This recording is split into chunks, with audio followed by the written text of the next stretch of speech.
Hi friend, आज मैं आपको Realme 3 में सॉफ्टवेयर अपडेट करने का तरीका बताऊंगा।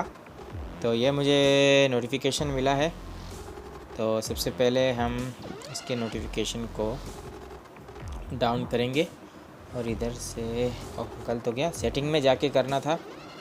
चलो अभी चले जाते हैं सेटिंग में, क्योंकि सेटिंग से अच्छा है आपको दूसरे जो नोटिफिकेशन है सेटिंग में वो भी आपको देख सकते हैं, कोई प्रॉब्लम तो नहीं है।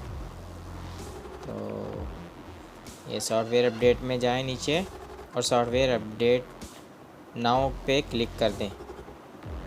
सॉफ्टवेयर अपडेट ये अपडेट कर लें कलर्स OS 6 पे। अभी तो गाइस फ़ोन मेरा हो गया था बंद, तो अभी अपडेट हो गया सॉफ्टवेयर। चलो आपको दिखाता हूँ मैं। ये बिल्कुल न्यू सॉफ्टवेयर अपडेट हुआ है Realme 3 में। Realme एक्चुअली आपको सॉफ्टवेयर अपडेट करने से आपका कैमरा थोड़ा सा अच्छा काम करता है, फ़ोन थोड़ा स्मूथ चलता है, फास्ट हो जाता है। ये देखें अपडेट लॉग, आप नीचे Realme 3 का जो ब्लॉग प्लेटफॉर्म है वहाँ पे भी आप लॉगिन हो सकते हैं, और आपका कोई भी प्रॉब्लम है आप डायरेक्ट Realme और जो ये Realme यूज़र हैं उनके साथ शेयर कर सकते हैं यहाँ पे।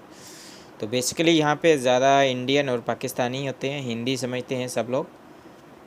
तो आप कुछ भी लिख सकते हैं, इंग्लिश भी चलता है सब।